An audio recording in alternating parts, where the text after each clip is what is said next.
Shalom. This is Ron Warren with the Nuggets of the Torah. This week's teaching is the ninth portion of Exodus and is called Tisa.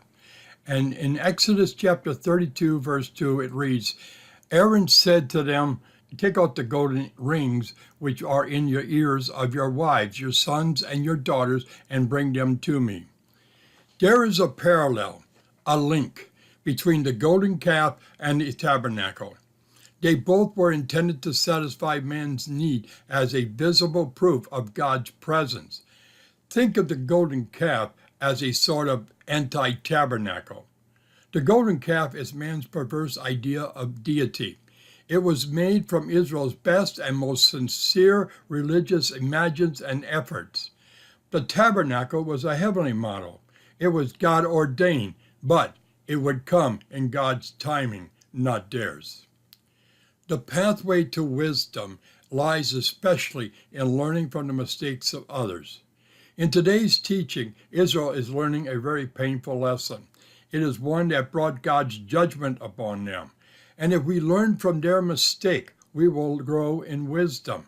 If not, we will make our own mistakes over and over again. When we attempt to do religion without first consulting God's instructions, we end up with the golden calves.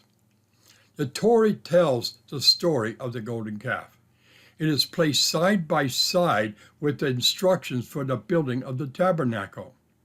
The tabernacle represents God's way of doing spirituality. The golden calf represents man's way of doing spirituality.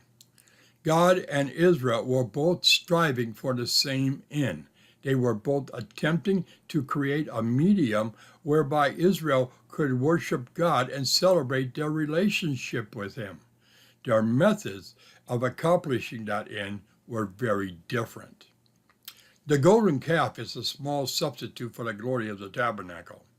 The Torah tells us the work of making the golden calf to contrast it against the work of the tabernacle. Aaron did not know God chose him as the high priest over Israel. When the people asked him to make an idol for them, he took the role of priesthood himself. If he had waited for Moses to return, he would have learned God had chosen him to install him as the priest in the tabernacle.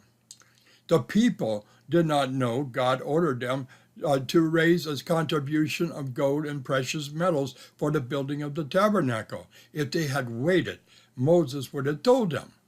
Instead, Aaron told them to donate the gold of their jewelry for the idol. The people were to fashion the furnishings of the tabernacle of gold. Instead, Aaron fashioned the idol. The people were to build a bronze altar for burnt offerings and a golden altar for incense.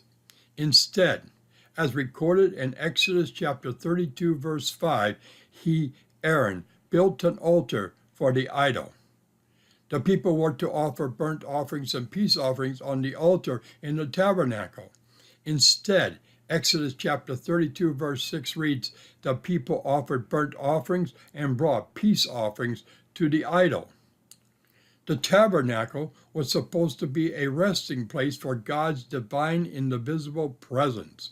Instead, the people made a visible, idolatrous representation of God. Everything that Israel desired, God had already planned to give them. To understand how Israel thought she might worship the Lord via an idol, we must first understand the concept behind idolatry. The prophets often lampoon idol worshippers, pointing out an idol is not a god, it's a piece of wood, metal, or clay. Idolatry is more subtle than the adoration of an object. Only a very simple idolater would believe that the idol he bowed down before was the God he was worshiping. Instead, the idol was a physical representation of the physical power of that God. The idol worshiper would believe that the pagan's deity's power and essence was captured within the physical image. And by possessing the representation of a god or goddess, it would bring him or her to the aid of the worshiper. Therefore, the Israelites were not worshiping a golden calf. The golden calf represented the Lord. They did not believe God was a golden calf, but they imagined he could be worshipped through the medium of the idol. The calf was merely a physical representation of him, one that they could bring with them as they left Mount Sinai, one that they could take before them as they ascended into the land of promise.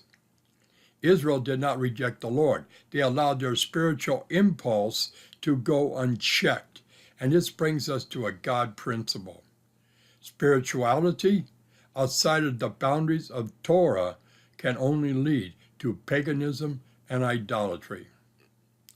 Moses stood at the entrance of the camp and gave Israel a serious challenge determining life or death.